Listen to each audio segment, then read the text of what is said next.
Hello, my name is Gary Mansfield, and this is the Ministry of Arts podcast, where each week I'll be speaking to a different artist. Now let's begin by bagging these bongos.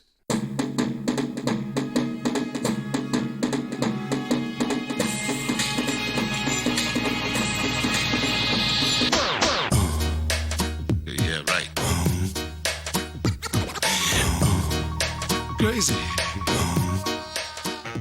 Hello, and welcome to episode 211 of the Ministry of Arts podcast.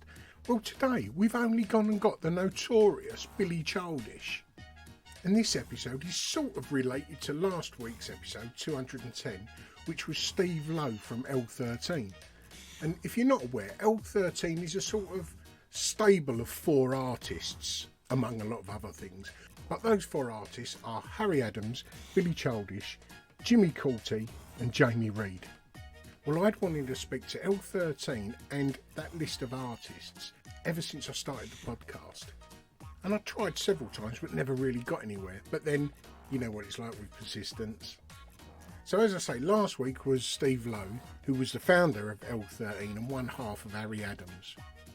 Today we've got Billy Childish. Jimmy Coulty has agreed and we're just trying to sort out a date.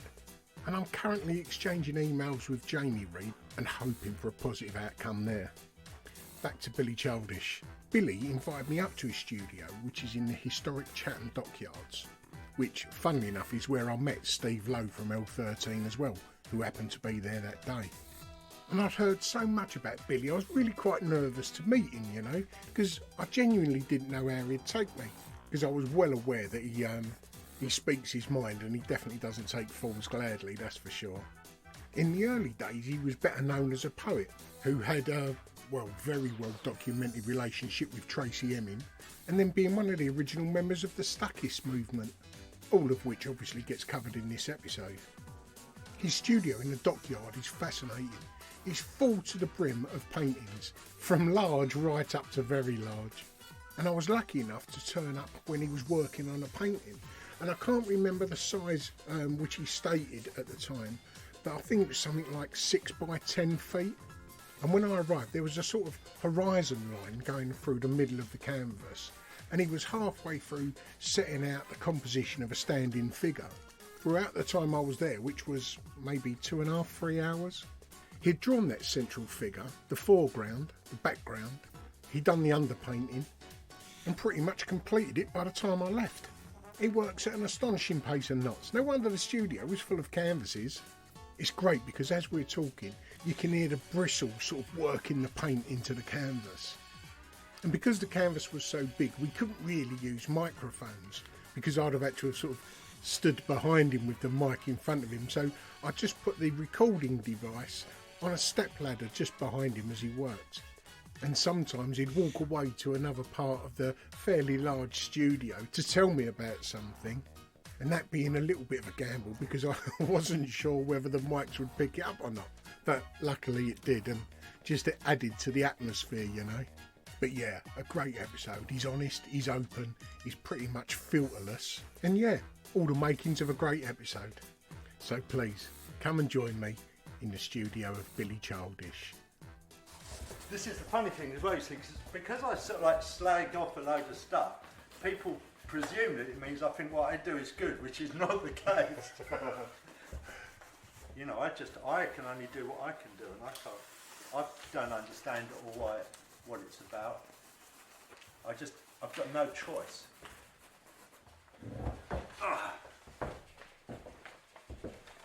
Well, as you may be able to imagine, my technique, interview technique, even if it can be called that, is a lot looser than what you may be used to, that's for sure. Well, don't forget that this is something that is different in being in, like with Steve, he's played in groups. I played in a punk rock group in 77, and I've played since, non-stop. And if you're in groups, your attitude to the world, and don't forget, we never signed contracts or went with anyone. We always stay completely independent. Our attitude to the world is far different from artists who are much more worried about what they do. Yeah. Where, I mean, a lot of musicians are, but they are more relaxed generally. And because you work with other people, and of course, if you're in a group with a load of mates, it may as well be in the army. Yeah. You're just taking the piss out of each other continually. Of course. So what happens is you've got either, you could say thick skin, or you've woken up to the idea that maybe you're not quite as great as you think. Either way. Either way. Either way. They You both see what I work. mean?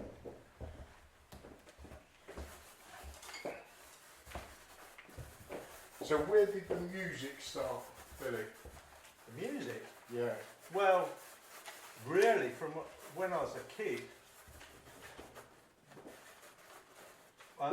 my father brought home some Beatles and Kinks and some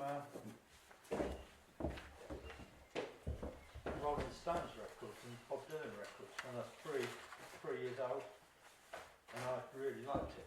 And our next door neighbour, the girl was next door, a few years older, and she was really into the music as well. And where was home then? Where in Kent? Walderslade. Walderslade Road, it's about 3 miles from here. Oh, okay. And it's village on the edge of the countryside. But when I say village, we're right up. The village was down the way. We're on the Walderslade Road. The secondary modern school's next to us, and the council estate's opposite. Yeah. So it was turned into an overflow for London from in just the like where 50s. I was. Yeah. And what did your dad do for a living? Well, my grandfather's an able seaman. Yeah. And my nan's in service, but then my dad's sister was into art a bit. Oh yeah. And John copied her, my dad. He got into art a bit. He went into he managed to get into a drawing office, and he did his national service. And my dad's a sort of narcissistic sociopath and real clumsy. And he totally reinvented himself. Yeah. And then he ended up being, when I was a kid, he became the art director at the Daily Mirror.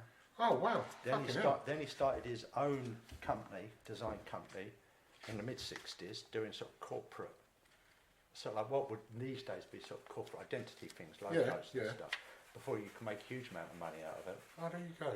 And then, and my mum was, killed a lot of the fevers, but then when she got married, she was a housewife. So was there any art in the home? Yeah, my dad, creativity. yes, a lot of it, because my dad painted, but his sister painted, and he wanted to be like his sister. She was into jazz. And nice. They were called mouldy figs, these jazzers in the 50s. Brilliant. And my dad was sort of like interested in being a bit of a bohemian when he was younger, before he came in ultra conservative. Oh, did he? Yeah. Oh, okay. Yeah. I wasn't expecting that. He left home when I was about 6 or 7. So would you describe yourself as an ultra conservative? I'm conservative by nature, Labour by politics. Okay, that's a good answer. I'm definitely conservative by nature, yeah. But in the proper sense, I think, of what it should mean. Yeah. I mean, I sort of like, I'm not really into the, I've always voted Labour, and my Labour politics would be that you should try to equalise education as much as possible, give everyone a fair chance, and everyone have a fair crack at the educational wise. I'm not much interested in the policing people's language or their beliefs. No, see, I find that slightly patronising and also just handing the enemy a pistol. Yeah. I think there's and I've thought this right from the get-go. Like 30 or 40 years ago, I said they're just going to antagonise the right. This lot, and we're going to have, see it coming. Change the face of it, which it's definitely done that. Yeah. So, how would you explain what you would do to someone that doesn't know your work? I'd make pictures. With the art stuff we were just talking about, when I talk to people about, if I'm being sarky, which I often am, if I'm talking to the art people, I said, well, I leave the art to that lot. I make pictures. Yeah. Because I prefer it like, I'm actually an artistic type, but of course I'm also I was slated so much for being a painter by that sort of Back then, yeah. by Trace and all that lot. Which they all paint now. Yeah, and I said to Trace at the time, I said, you will have to paint because it's all there is. Yeah. You're going to have to go back to it because that's what there is. But of course, you know, you spend 20 years not painting or 30 years not painting, you can't be surprised if you're not very good at it. Yeah. Because you just missed your apprenticeship. Well, she got in the RA off the back of her drawing, didn't she? Well, don't know about that. I think that, like, the thing with Tracy and Damien on a serious level is that they are phenomena. Yeah. And people like phenomena. And that's fine, you know. But I think that, like, you know, I mean, I know what drawing is, even if other people don't. Yeah, yeah. I know. And people can think they know about stuff, and that's fine. I don't mind. So how would you explain what you do to someone who isn't into art? I make pictures. It's still the same. Yeah. I make pictures that if someone asks me, I meet a taxi driver, and he says, "What's you? You're an artist. You got beret on." I said, "Yeah." He says, "What do you do that for?" I say, "Because I don't like people telling me what to do, same as why you're a cabbie." Excellent. And then they say, "So what do you do?" And I says, he says, "What sort of rubbish do you do then, or whatever?" I say, "Well, I make big pictures generally that you would recognise what they are." Yeah, nice. And I said, like, now of course, I've got no problem with the abstract, but my point is that the abstract is already present, so it doesn't need to be amplified, because abstract's already there. Yeah. You know, because the abstract element of figurative painting is the bit I like. I don't tell the taxi driver that. No, of course. Get out of the cab! And take your moralistic views with you. Get out of the fucking cab. And when they say to me, when they talk to me about gay marriage and they complain about that, I say, "Don't worry, mate, it's not compulsory." Yeah. Not yet. Yeah, you won't have to do it yourself. Yeah, don't worry, mate. I'm just watching you draw here. What's the, what or why the border? Well, there's a long story with that border thing. Goes right back to the phone as well. Oh, just for anyone that's listening, you've got maybe a inch to 2 inch border you've left on the canvas? Well, this actually first came up because my older brother, who happens to be a painter and went to Slade, is 4 years older than me, and he was a star student at Royal and Slade, whereas I was expelled from St Martin's. So it's not like this. And he was a grammar school boy, and I'm a secondary school boy. Yeah, oh, there you go. Left at 16. So it's got this different sort of approach to things. But Nick used to put a border on his paintings, and I presume he might have borrowed it off of some of those futurists or whatever. Now I did see a wooden border put around something by Kurt Schwitter. I'm a massive fan of Kurt Schwitter. And that partially got involved, but one was, it's painted on cheap hardboard, and you haven't got a frame, so we're making a back for the pictures. There's some of them over the way there, and I'll show you some of the really early bits. And so then you've not got a frame, so why not paint a frame? Yeah. So then, I figured that's where it's going to go. And then when I got to this stage, we also found that, like, once you've got large canvases, it's also very easy to move them around because you haven't got wet face on the paint. So we were putting brackets in to stack them because I paint a lot. Yeah. So sometimes this studio is just empty because we just put a sharp in there. Just empty. You've got about 400 fucking canvases. We just took a huge load for a show in New York, and they were out there here. Wow. And then you want to stack them, and you can put buffers between, you see, on those corners. Yeah. And also, it's sort of like, it just became a thing we did. Interestingly, like when you mentioned Trace's early work did it as well, because she put it off. Oh, okay, there you go. It comes from my brother Nick, as far as I know. But either way, it works visually and practically. Yes, and it's sort of like, I don't know, it's like, Trace used to say to me, what would they be like without the borders? And I say, very much the same, but without the borders. Just 4 inches wider. And the other thing is I also think it's sort of, I'll make the decision where the edge of this is. Yeah. And being a control freak, I think it might come into that as well. Like, because they're pitched, they're windows, aren't they, into a dream world, and you know, it's nice to have a frame around your picture. Yeah, of course. And if anyone was to frame it, it's not intruding onto the paint itself. Yeah, what you'd have to do is box them like that. Yeah. Look good in box frames. Like tray frame, yeah. Yeah, very, very nice. Oh yeah, tray, that's right. Yeah, I think they could look quite good if you were inclined to go that way. So when did you realise that you wanted to be an artist, do you think? Primarily about sort of like 7 or 8. Wow, okay. I was really into Van Gogh, and we had book. Yeah, you were saying we had Van Gogh picture print up at home, and we had art books because my dad liked art and my mum liked art. So we were also sort of like, we weren't really literary family, but because my brother was a grammar school boy, my parents had books, but my father didn't really. My father was still a Bulgarian, really, young and quiet. But my brother Nick, being at grammar school, and he was interested in some poetry and brought some books home. And although I couldn't read and write till I was about 14,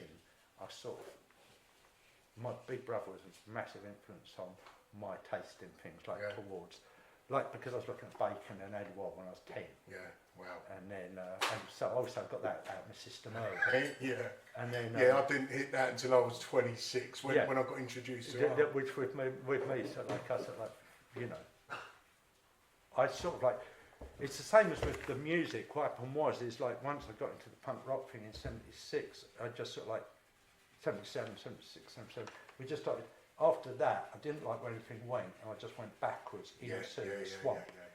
And that is where, that's where you find all your friends and the true artists is back in the swamp, because they've all been there, they've all done it, and they've all been at battle with the wankers. Yeah. So when did the poetry hit? Before or after the visual? Definitely after, because I couldn't read and write. But I used to write stuff anyway. Very dyslexic. And they said I had a very good mind for story making. Yeah. So I used to write little stories and things, creative stuff at school. And then in '77, when punk rock came around, I wanted to do a fanzine, and I started putting some poetry in, and I got asked to sing in a group. So I started writing. Natural progression. Yeah, and I really liked nursery rhymes and dark nursery rhymes and Lewis Carroll and these things. But the simplicity of the rhyme. Yeah, and also the darkness of it. And then when I went to, because take it back a bit, I left school when I was 16, worked in the dockyard. I applied to art school, wasn't allowed to have my work seen because no qualifications. Yeah. And then I worked in this dockyard. Got in as an apprentice. In here where we are now? Yeah, when it was a royal dockyard. Yeah. Which was when both my grandparents were as well. And then I made lots of drawings in the tea arts, and I took all them up, because my brother was at Slate, so I used to go up to London on block release at the building college in South London as an apprentice stonemason, and I used to stand and squat with my brother up in Chalk Farm. And so I knew the people at Slade, and I showed them my pictures. They wouldn't look at them, my drawings I was doing in the dockyard. So I just walked into St Martin's, took them in, they accepted me on foundation. Wow, there you go. So then I applied to get a grant, and because it's out of our region, I wasn't allowed to go, and they told me to go to my local college. And I said, well, they won't look at my work because I've no qualifications. They said they will now. If you can get accepted at St Martin's, you can be accepted anywhere. Wow. So then I went up there and I told them I don't want to come here. And they said, well, you're coming here. And I was, within the first week, I was expelled from 3D and printmaking. And then I was put on probation and deemed at the end of the year not to have completed the course. So they did that so I wouldn't be able to go to do a painting degree. Wow. So then I took, and I was really into Coach Wits and Dada. So I took all my collages up to St Martin's, walked in there, went into the painting department and got in on the spot again. And then I went up there and they were doing abstract expressionism in '78, and that was, I didn't like any of it, and I was interested in, it's really weird because I was interested in sort of like Van Gogh, Munch and Kurt Schwitters, so I made lots of collages, but I really like figurative painting. So I walked out after quarter term in '78, and then I was still doing my music and things, and then Thatcher came in and I was trying to get us off the dole, and obviously I've got no So you qualifications. applied again. So I applied for So you didn't have to get a job. Yeah, and I applied in 1980 and got, and that's the year I was on with Pete. Yeah. With Pete Doig, and he was my one friend, and he said Did he have a similar attitude to you? He liked. Why did you gel with him? He liked figurative painting, and he liked rock and roll. Okay, that's good enough reason, isn't it? So we went down the shop store for Chuck Berry records and Yeah, of course. and he'd heard the music, the Milkshakes groups I was in at the time, in 1980 or 81, and I also still ran small presses and things because I did this poetry, which I started when I'd done my fanzines. So just Xerox magazines. Yeah, Hangman. Well, then it was called Thyroid, and it just turned into Hangman around that period. And that was a very important thing because Pete said to me, me and my mate Sexton Min wrote a lot of things about horses and things, but weird poetry. Yeah, just mate mine. We did about poetry with like silly songs about horses. And he said, you should read this guy, he writes about horses. And he gave me a Charles Bukowski book. Yeah. And then that set me off because then I thought, you can write about all the things that happened to you. And then I went into John Fante and then into looking at Dostoevsky. And that sort of like really when the writing sort of like turned into being confessional, big confessional stuff, and start writing novels around that type of thing. And how did you, was you able to sell that confessional stuff? Not That's a hard sell, isn't it? No, but you still can't. Yeah. I mean, I still can't get published, my novels. Yeah. No one wants to do them because they're, and it was really, there was a lot of opposition at the time. I mean, like, after I was expelled from St Martin's for partially full writing confessional poetry. Basically, so. Because I was getting it printed on the Xerox machine down at the art school down here. Oh, okay. And they complained to them. Oh. And I had no grant to go to school. And my father then went down for drug smuggling. Yeah. So we had no money, and I was spending time down here, and I was expelled. And that is when I ran into Tracy, because all my paintings were in the bedsit place we lived. Yeah. And Tracy knew someone who lived there. And she was doing fashion at Midway. So what was that, like mid-80s? No, 1981. Oh, got you. And she wanted to do painting. So she then left fashion course and then she applied to masonry printmaking after a bit. Yeah. And then she ran she did the more press mode. Although she was very against what I wrote, she still... Oh, she didn't like it? Oh, no, she hated it. Oh, did she? She said it like shit. Like, oh yeah, I mean Trace said she so did she sell it or something? Or? Yeah, we'd send her up in a performing bear costume, which was a 50s swimsuit, which was still at her heels. Brilliant. And she'd go around the shops and sell she'd sell anything to anyone. Yeah. And my mum said that girl sold fridges to Eskimos.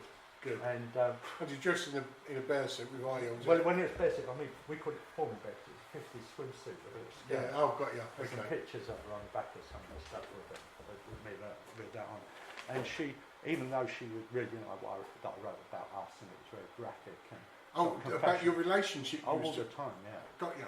And that's the sort of irony, because she was so against that. I wasn't aware of that. And then she was really against, she was against swearing and everything. So it's all a bit funny. So it sounds like it's sort of your idea that she's run with then. Well, some people have pointed that out. Wow, I wasn't aware of that.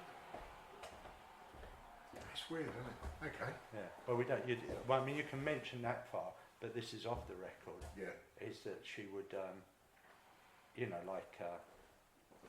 that's what she didn't want people to know. Wow. And also, her confessional stuff. This is definitely off the record. You got it. Her confessional stuff is dubious about the truth of a lot of it. Yeah. Because I was sexually abused and wrote about this stuff, and Trace is someone who do anything to be centre stage. Yeah. And I never heard anything about that at all till years and years later, as it sort of developed. And I mean, and also sort of like, I think she believes some You're of not the the first one to say that. She believes some of it, but it's not true. No, you're not the first one to say that, and this is obviously staying out as well. Yeah. A few people of that era who I've done stuff with, they've confided and said, like, there's a lot of the edges have been gilded quite a lot around her, but she's doing it, she's running with it, and Yeah, that's right. she's made it. Now it's become real, hasn't it? That's exactly. And she's like, I mean, I saw a thing with Tracy the other day, and she's like, they were saying, is there anyone who's ever been an influence, major influence that? She sort of mentioned me bathing sunset, but said no one really. I mean, Tracy used to come around my house, throw stones at the window, copy all of my paintings, anything I was doing, and was totally 100% obsessed. Yeah. Yeah. I used to not be, I wouldn't live with her, and she used to, she is the most intense. Yeah, even the little bit I've known her, she is fucking hard work. Yeah, and I wouldn't do it. So anyway, yeah. That aside. That aside, yeah. But you know, that's the way she is. But the really ridiculous thing about it, because it's all, I mean, it's all my stuff is published. Yeah. At the time, so you can't. Mine is like. So why did you keep on with the confessional stuff? If it wasn't selling, was it just because it was an escape getting it out of you and you needed to create it? I needed to do that, or kill myself, or start killing. Yeah. Same as painting or whatever. Yeah, it was. I mean, I know it sounds. Just start killing. I've just. No, seriously, I mean, it's really. Yeah. I mean, I was sexually abused on 9. I missed. You were. Yeah. And is that all right? Yeah, that's fine. That's all that. And it's all. This is all the stuff that's. That's why it's so funny, because as I say, like again, off record, like because Tracy knew this girl was writing about all these things, and she never mentioned anything about anything like that, and she would do anything to take over the conversation and be sender, say anything. She hadn't worked out that you could use that. Yeah. Wow. Oh. And what was that? Was that, if that one delved you, was that family? It was friend of the family. Yeah, genuinely is. Yeah. And how long did it take you to come to terms with it, accept it, or live with it? Started first mentioning it in those nursery rhymes when I was 17, and then explicitly when I was 21, I could explicitly talk about. I found out that you could explicitly talk about your experience, and I learned that essentially from reading Bukowski. Yeah. Well, that first thing is accepting it by taking ownership and mentioning it, and then after that, it's easy after that. And I was alcoholic for until I was 33, and then I did 7 years intense psychotherapy. And the interesting thing is, of course, is the time that I gave up drink and everything I was doing was the time that the Brit Up thing was happening. Yeah, got you. So I was just doing all things about, real personal truth, and not drugs. Yeah.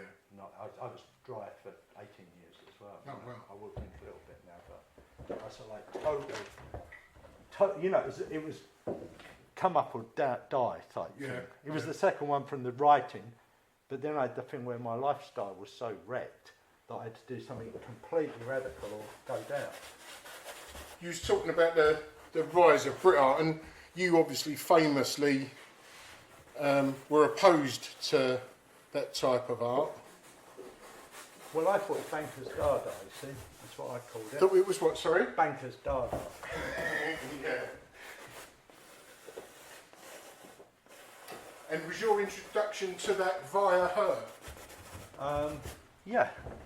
Trace used to invite me along to some of the things, which I only went to 3 or 4 of them, I think, or 2 or 3 of them. Not my sort of thing, especially not drinking and not being into the... And was you dry at that time? Yes, I'd already stopped. Yeah, well that don't help, does it? At the biggest party moment in that bit of art history. Well, the other thing is they're all that bit younger, If you've got people who are 4 years younger. Oh, is that what they were? Oh, they're all like Tracy's 4 years younger. Oh, okay. So, Trace was 18 and I was 21. We'd already made records. I was been to college, expelled from college, toured around, far from a grown up. Yeah, I know what you mean. But you'd been out the college university system for a while. Well, also, I'd only had war with them when I was in it. So you say, like when Trace went to Royal College and things, and that, it was like, to me, it's like, you know, you're in bed with the enemy already, which is interesting. I'll go and teach there again in 2 weeks. Oh, there you go. Yeah. What is it you're teaching? Painting, drawing, It'd be poetry? It'd be, what do you call it, a lecture on my work. Oh, okay. I might do one time. And what's your lecture? I don't know. I'll find it when we get there. I'll just talk about, be like, the way I do stuff is like what we're doing here. Is I get people to ask me questions and I'll answer them. Yeah. So I've got nothing. I can tell people stories and things that happened, but I've got nothing to. I've got nothing to say. Nothing of substance. Exactly. Exactly. Nothing of substance. So then, I mean, we got to the sensations time, or that Brit art part of era of British art. Yeah. And then, I know you've mentioned it a million times, but Stuckism, how did that come about? Well, all that is a funny thing. What happened was I was in a group called Midway Poets, and that's when I did Hangman as well. That was my Hangman Poets. And that. But anyway, that was in the late 70s, and I was always at war with Charles Thomson and people within that group. Oh yeah. You know, and because I would, you know, basically take the mick too much, and I was sort of like, they tried to ban me.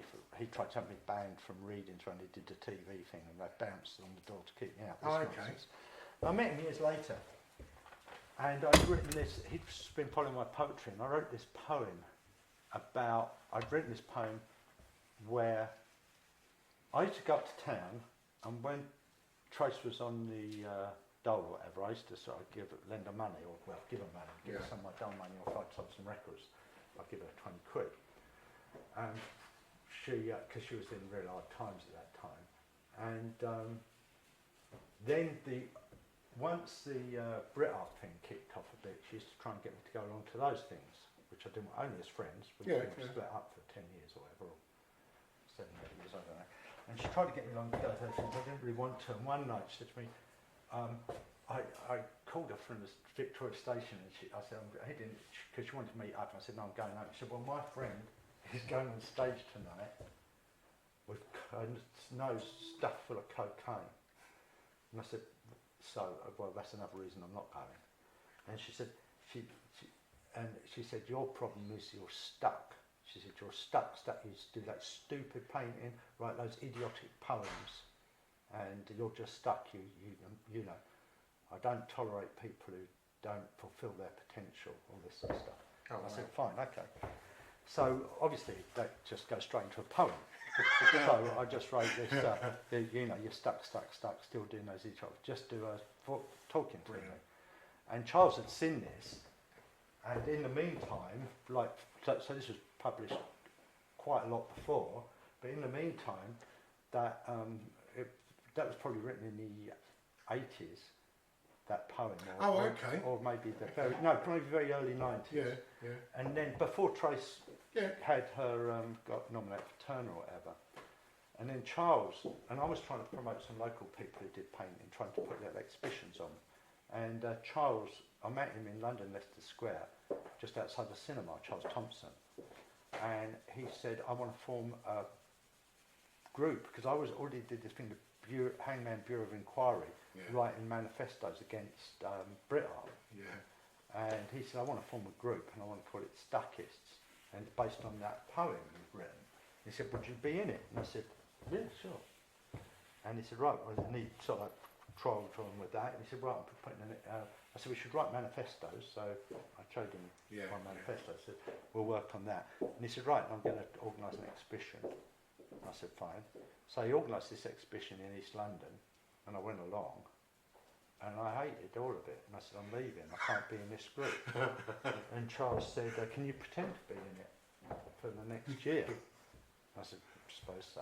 Yeah. And of course it sticks stuff, because I never went to one demonstration.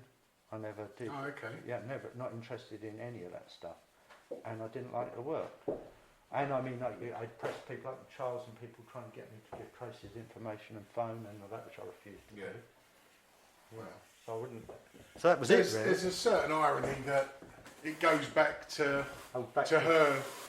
Well, I hated it as well. So we're in full agreement. We're stuck on that one.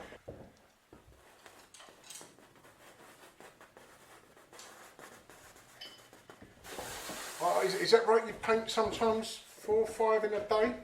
I used to. I could do this. I could do this in a day if I concentrated. This one is what, 6 by 10? Yeah. Feet. If it goes all right, I can do one of these in a couple of hours. But, you know, and I don't know what I'm doing. That's what helps. Well, when I walked in an hour ago, there was just a drawn figure. Yeah, well, and I was only in half hour before you. Oh, okay. And the drawn figure is just shorter than life size. I'm not probably because he's squatting. He probably is life size, Yeah, isn't he? could be, couldn't he? Yeah.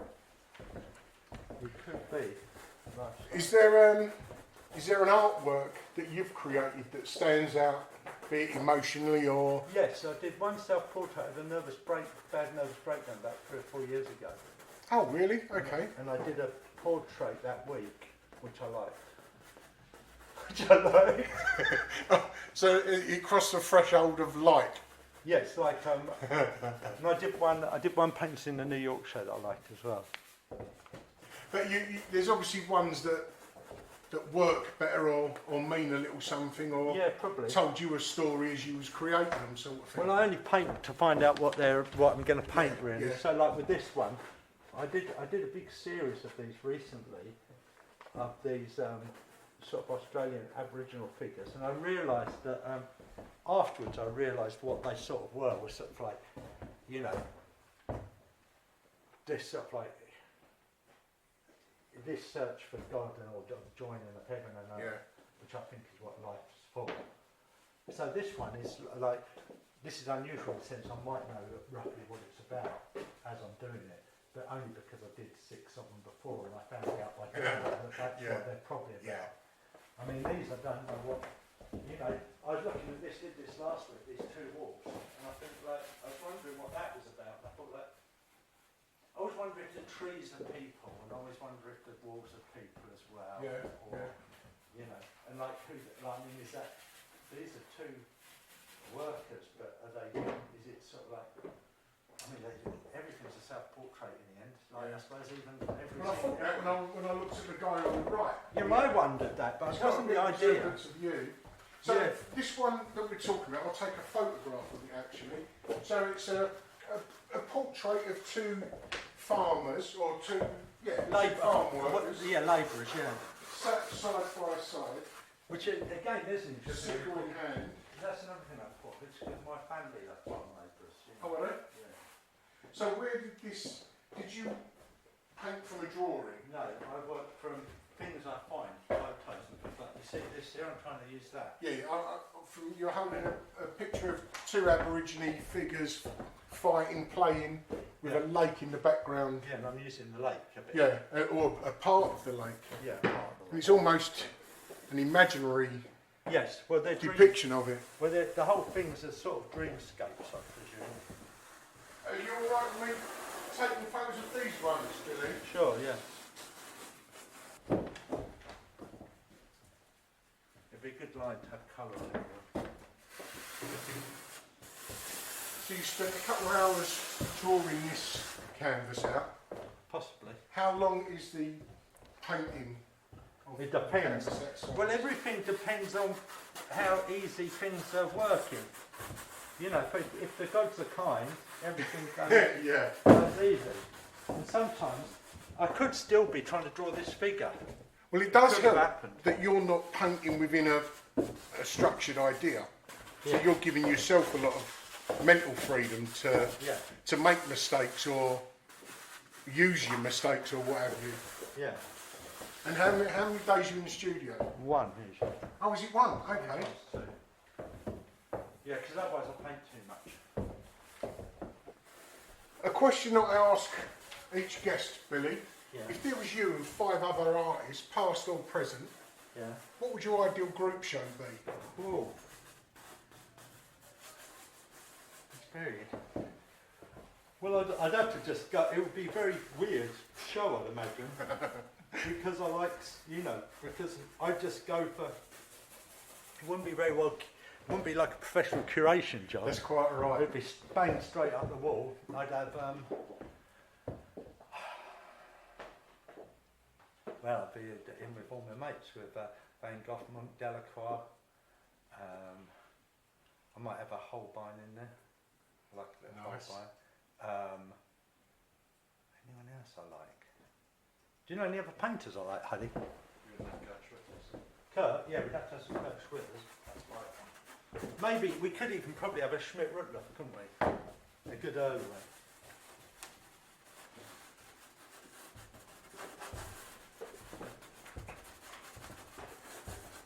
See, these paintings could be today or yesteryear, couldn't they? Yes, exactly. They sit everywhere.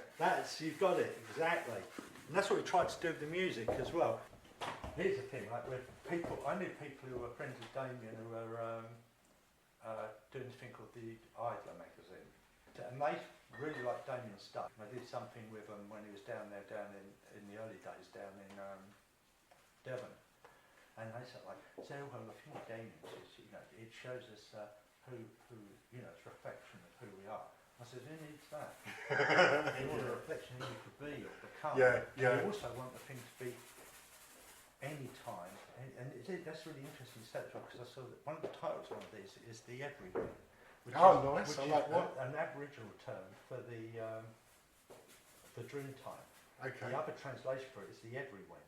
Isn't that brilliant? Yeah. Everywhere. Very much. Yeah. So you're sort of like you're picking up something there that's hopefully embodied. Because that's the other thing. You would think that in truth you would expect that truth wants to be known and will be found out. We will in the end normally, although sometimes it gets a bit shaded along the way, doesn't it? Yeah, but when depends whose truth you're fucking listening to. I know, but I mean, once you get the history thing, that's why I don't care too much about the people knowing all the facts of what went down, because you watch something like in the Egyptian times, they had pharaohs and things, and they some say, right, that guy didn't exist. Want every single record destroyed, all the statues taken out. Everything's gone. Yeah. And they still know about it. Yeah. And you think, oh, interesting. Yeah. So the guitar says, mate, do what you like, mate. The thing will come. And who knows, will it be next week? Yeah. It's the same. Or will it be everywhere? Exactly. It's the same in law, isn't it? They always do these cover-ups and what have you, and then just in time, it just can't stay fucking buried forever. It's weird, isn't it? The truth wants to be out. Yeah.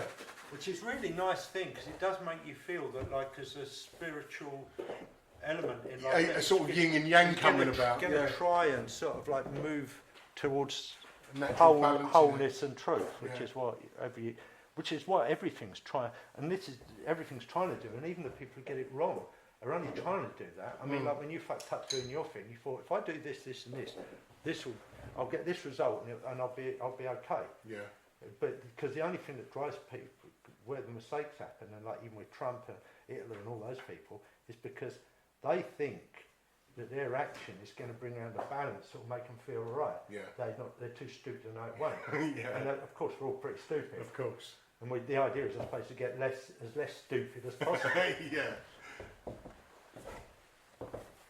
Have you ever left these as charcoal drawings? Once or twice I do, because I usually ruin them when I paint them. The trouble is, if you don't paint it, you feel cheated because you've got all your guns out. You think, now I'm going to have the fun and put the colours on. Well, because this is a fucking gorgeous drawing at the moment.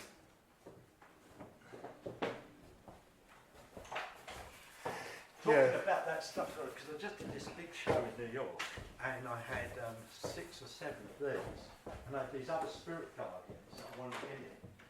And really interestingly, the gallery in New York is the only show them because someone, because of the race thing in New York, like they got one person who had a problem with a white guy painting an Aboriginal, and you sort of think, and you know, and I think it's so pathetic because you sort of think, well, one thing it's celebrating, the other thing is, why be upset on behalf of someone else? Yeah, and if there is that's if there is an Aboriginal who's got a problem with it, he's welcome to and can talk to him about it. Yeah. Because you're taking away his right to be annoyed. Yeah. I mean, he's got a right to say, what's that about? I'm not like you doing that. I said, well, sorry mate, this is what I feel about it.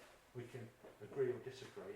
I'll try and put my case. But the idea that you edit the world. And is that where these are going? No, that's done in New Yorkshire.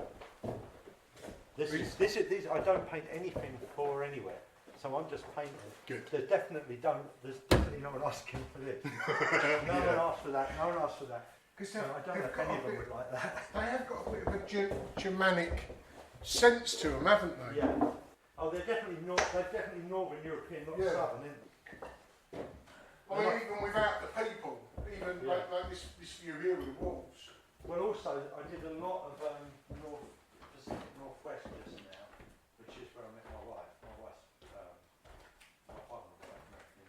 Oh, wow, is it? Yes, Okay. and I did a lot of the Pacific Northwest. You can see, I think they all went, didn't they? Yeah. And then these are based on some I should show you. No, go on, you're alright, you're alright. I don't want to get in your way.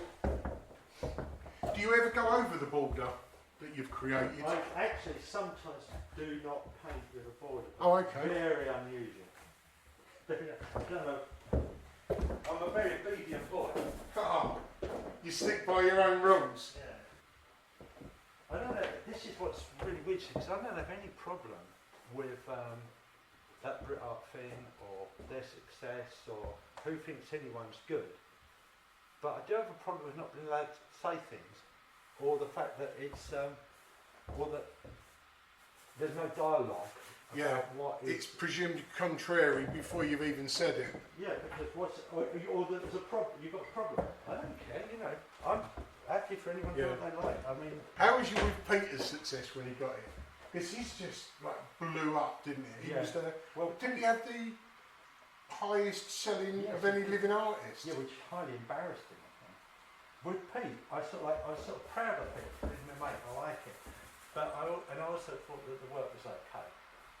When I saw Pete, just here's a good story, like just before, just before he had the success thing. I think it must be just before he had that won that prize, the Walker Prize, whatever it's called. And I met him up in town at the studio. He had a studio somewhere. And I went down there. And I went and I said, "Fucking hell, Pete, you look like a fucking shooter." And he said, "I am." And then next time he had this show at the Whitechapel, which was a big turning point. He invited me to that. And I don't go to many things, so I went to that. We were there. And he said, we were chatting, and there was these two tutors there from St Martin's. I said, "Oh, this is brilliant. He was at St Martin's as well." I said, "So we don't remember you." I said, "No, well, I was expelled." And they said, "Why is that?" I said, "Because I'm a cunt." and then there was this like dreadful silence. And I said to Pete, "Maybe I should go." He said, "Yeah, maybe." Yeah. I couldn't help myself. It's one of the most descriptive words out there, isn't it? Oh, it's so good, isn't it? Is that a usual colour to paint with? I can see that coming through. I'm dead lazy. So, there's an interesting thing. You said about wanting to be a painter. So, first oil paintings I started making was when I was 12. Because my dad painted and he left home and he left all of his stuff there. Oh, did he? And my brother painted, so then we just used all of his, as my father called it. He used to come home, my mother never divorced him, he used to come home and rip the electricity out of this, and he said we were abusing his facility. Well, it sounds like your brother was your biggest influence from what you've said. I think so, probably. My brother always hated me, and he still does, I think. Is he still painting? Yeah, he still paints. But I think that, like, because I was sort of like, I didn't obey any of the rules, and I've done all right. And he was very obedient and really wanted our father's approval, and did everything correct, and was a star student at art school and all of that.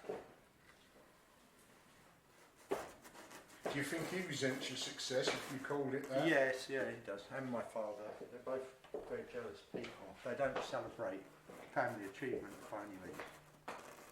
I was talking to Huddy and I said to him like one time, well, if I talking about when I get my one-man show at the Tate, I said, well, maybe it will be me who gets the one-man show at the Tate. Yeah. I said I couldn't be happier if it was that. Yeah.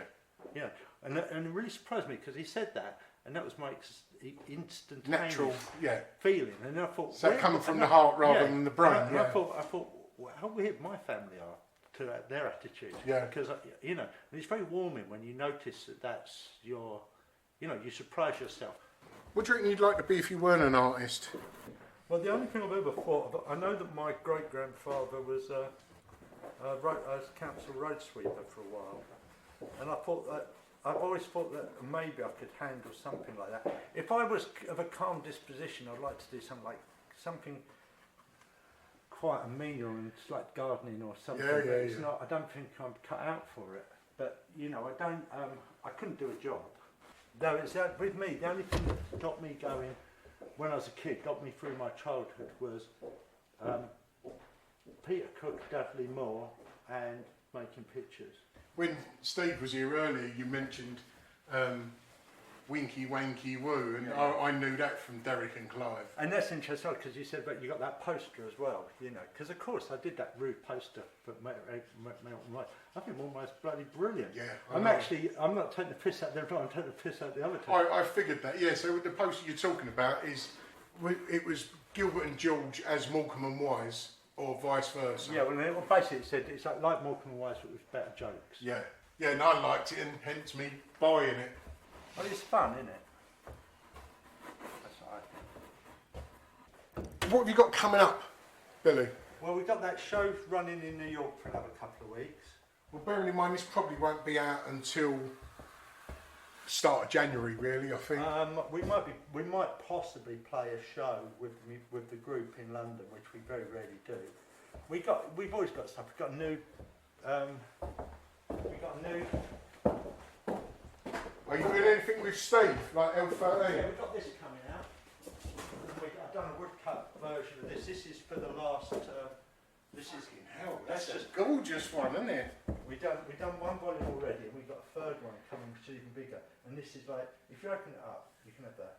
Oh, really? Yeah. Oh, wow, thank you. It's got. Wow, that is gorgeous. I don't want to open it up in here if you don't mind me. Yeah, but that is. It'll get covered in oil. That's going to be about 3 or 4 years' work. Wow. And then we've done one earlier one. We've got another one coming up, which is nearly twice the size. Oh yeah, and I paint with Edgeworth over here as well. Me and Edgeworth paint together. This is one of me and Edgeworth's. The other stuff's buried. These are the ones that To share the truth, I looked at both yours and his work, because I didn't know who you were. He mentioned, I think, to share the space. Right, yeah. Well, any ones that want these sort of nice canvases that Billy and I do together, than anything else. So how do you do these? Is it half and half?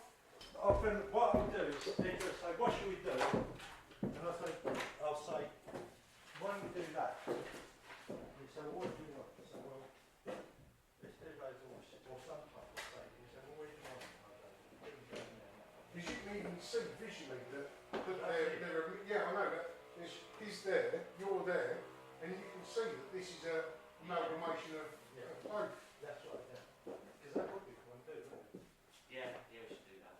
Can you talk me in the mic? Sorry, I forgot myself that I recorded. Edgeworth was, a lot of his work reminded me of things that I was doing in the mid-90s. Yeah. And I liked it, so I asked him if he wanted to come down and do some pictures. So Edgeworth came down. They were quite small on little canvas, weren't they? I said, why don't you do them off cardboard?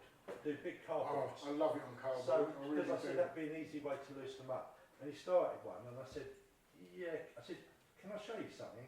He says, yeah, sure. I said, why don't you do that? He goes, yeah, great.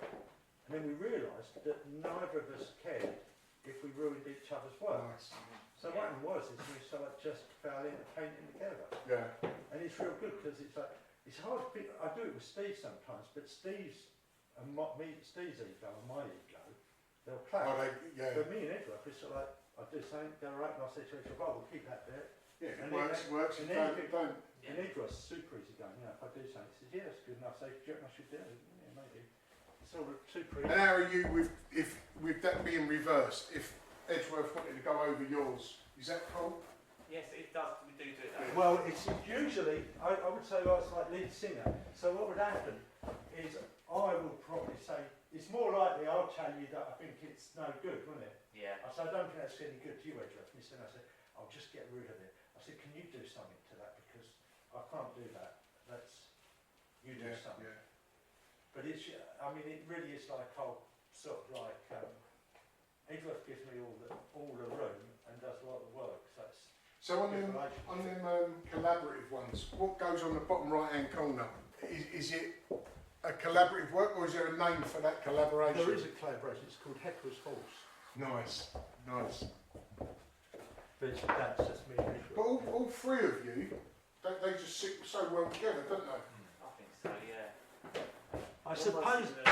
Gradient we stand. I can see that. I think you're in that situation as well, because it's probably really unusual to, like when people come to the studio, they've never been to, like, it's sort of like an idea what an art studio might be like, which in your imagination, Yeah. not, wouldn't exist anymore. Yeah. Because we used to have other people working here as well, people coming to learn to do stuff. Yeah, so people would attach themselves to me and want to come and learn how I do it, and I give them feedback or teach them a bit. But they usually sort of like those types. They usually sort of like they want to take the thing and monetize it. And I sort of say to them, this is lifetime, not 3 months or 3 years. This is a lifetime question. I said, when you've got a lie in your bed, on your deathbed, and so I did it the way I wanted, not the way they wanted. Well, that is unfortunately what goes on, and they don't realise it. They don't see it in themselves, and it is annoying. But unfortunately, there's people they've got sort of like mediocre minds, is the way I see it. Yeah. Because they really think that I think it's a game about winning, and this is what's really funny about like when we're talking about the art world and that, because it's all about winning. I was trying to write a little poem this morning. I just thing. It's like it says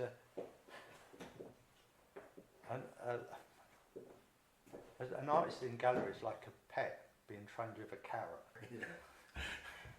And how do you feel being a part of a couple of galleries? Well, I'm really lucky, because what happened is I got asked to do what I do because I did it for 30 years, and that's why I got invited in. Yeah. So what happened I still get a little bit annoyed if they sort of say, have you got any more of them? Yeah. And that gets on my nerves a bit. I think it's a sweetie shot. That does get on my tits. But I don't do anything. As a wild guess, could I guess that you haven't turned any into NFTs? Yeah, it's called a token. The tokenism. I've heard of it. Well, Damien just done a shitload of paintings on paper, and you could either buy the physical one or the NFT version. Did he actually make them? Yeah. He really made them? Yeah, and then what he done just maybe a month ago, that all the ones where people bought the NFT, he burnt the physical one. All right. So in his gallery he had... It saves us the job, doesn't it? So in his gallery he had a couple of sort of furnaces going, and he would just lift up the glass and throw... Well, you saw that thing we did in... when we did the Art Hate, I do a Steve with the posters, do a big thing called Art Hate, and we had Bring Back the Smokestack, and it was organising a burning at tape of the public writing each week and nominate pieces of art to be destroyed in the furnace. But that was like 10 or 15 years ago. And then we did a thing where I did a book, which we did a penguin. I did a novel which was with a penguin, collected poetry, selected poetry, a rip-off of a penguin. And they told us that they wanted it, they said they had to be destroyed or sent to them, and they said we didn't trust them not to resell them, so we'll burn them. And then we organised a book burning. Brilliant. And then we did a poster, we're still using their symbols, And then we did with the picture of the Nazi book burning. I was going to say that. We're saying that it's and then I happened to be on Radio 3 that week on Woman's Hour or something, and she asked what's going on. I said, well, I've been asked to organise a book burning by a penguin book. Brilliant. So we really rubbed Turned it round, yeah. Superb. But you know that That's the funny. house was done in a big bonfire in the film. It was a film of it, and they're all being loaded into one of those dustbins with the chimney on it. And we're labelling the books in. And I saw Damien's face, like a little glad, you know, like.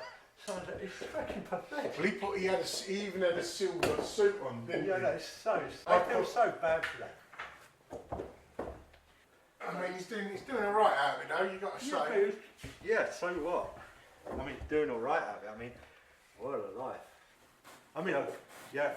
As I say, he's like Elon Musk, isn't he? If you like. I mean, do you envy that? You just sort of think, I'm glad it's not me. When I was in the Stuckism, we had a fellow who did neo-cubism. I said, well, it's all fine by me. I'm just glad I don't have to do it. So if you're in here one day a week, what's the other 6 consist of? Well, I do a lot of work on myself, like I do record. I make lots of records. We made 21 albums during the lockdown. Fucking hell. And they all got to come out on vinyl, because we do everything on record. So that takes up a bit of time. I'm not too much time, I'm working on my writing every morning. I've been working on a novel for the last 12 years. Another novel that no one wants. And if anyone wants to see what you're doing, Billy, where can they Well, see what you're doing, be it on website or social media? Huddy put a little bit up on Twitter. Is it Twitter, Huddy? Instagram. And Steve, L13 have stuff. Lehman Morpin have a web page with the New York gallery on it. I mean the New York exhibition. Cole Freeman have some stuff up, but my major gallery, Neugren and Schneider, don't do. Oh, they don't. They don't put anything up. They don't do any of that. And they're the big boys. They don't. They'd find that a bit too vulgar, I think. Their website's just a phone. Is that what it is?